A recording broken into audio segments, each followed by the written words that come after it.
Có một truyền thuyết rằng nếu bạn ngủ vào tối thứ 5 ngày 12 mà mang theo một chiếc tất đen bên chân trái thì đêm đó người bạn gặp trong mơ sẽ là vợ hoặc chồng tương lai của mình sau này. Hôm đó là thứ 5 ngày 12, tôi hí hửng đi sắm cho mình một đôi tất màu đen và mang hy vọng rằng mình sẽ có thể gặp được vợ tương lai của mình. Đêm đó tôi đeo một chiếc tất lên chân trái rồi nằm xuống ngủ. Tôi nằm trằn trọc cả tiếng cũng chẳng thể nào ngủ được. Nhưng rồi bằng một cách nào đó, cuối cùng thì tôi cũng ngủ thiếp đi. Rồi giấc mơ ấy tìm đến tôi.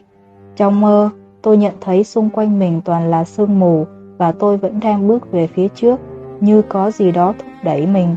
Rồi tôi thấy phía xa xa có một cô gái đang ngồi trên một chiếc ghế. Cô ấy mặc một chiếc váy và đang trùm một mảnh vải che mặt. Tôi tò mò bước đến gần cô ấy. Càng bước đến gần, tôi lại càng có cảm giác bất an.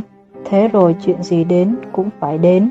Tôi đứng kế bên và khẽ đặt tay lên vai của cô ấy. Tôi cảm thấy hơi lo lắng vì người cô ấy khá là lạnh, giống như một tảng băng vậy. Cô ấy không phản ứng gì mà vẫn ngồi im ở đó.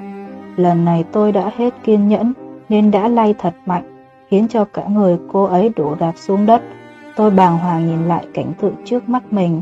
Đó là một cái xác chết, chứ không phải là người vợ tương lai mà tôi mong muốn. Tôi liền quay người bỏ chạy thục mạng, nhưng mỗi lần tôi chạy đều quay lại chỗ cũ với cái xác chết ấy.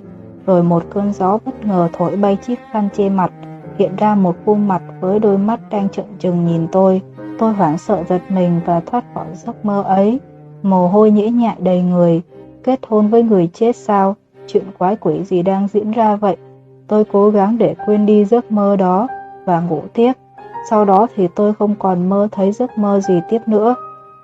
Vài năm sau, tôi quen một cô bạn gái khá là xinh và tôi đã cầu hôn cô ấy. Tôi tự cảm thấy giấc mơ kia thật nhảm nhí, mặc dù tôi rất ám ảnh về nó. Đến bây giờ tôi đã sắp cưới vợ và vẫn không có chuyện gì xảy ra cả. Sắp đến lễ cưới, tôi nhanh chóng chuẩn bị tất cả mọi thứ, nhưng khi đang chuẩn bị thì lại nghe một tin động trời. Vợ sắp cưới của tôi bị tai nạn và đã chết trên đường tới chỗ của tôi. Rồi giấc mơ ấy lại hiện về với tôi. Tôi ngồi xuống giường và run lẩy bẩy. Bỗng nhiên có thứ gì đó bao trùm lấy tầm nhìn và làm tôi thiếp đi. Lúc tỉnh dậy, tôi đang ở một nơi tối tăm và lạnh lẽo. Tôi không thể ngồi dậy cũng như cử động. Xung quanh tôi bốc lên một mùi gì đó khá hôi thối, và tôi đã kịp nhận ra được hoàn cảnh của mình khi nghe thấy tiếng đất được rải lên trên. Người vợ sắp cưới của tôi bỗng cất tiếng cười và quay sang nhìn tôi.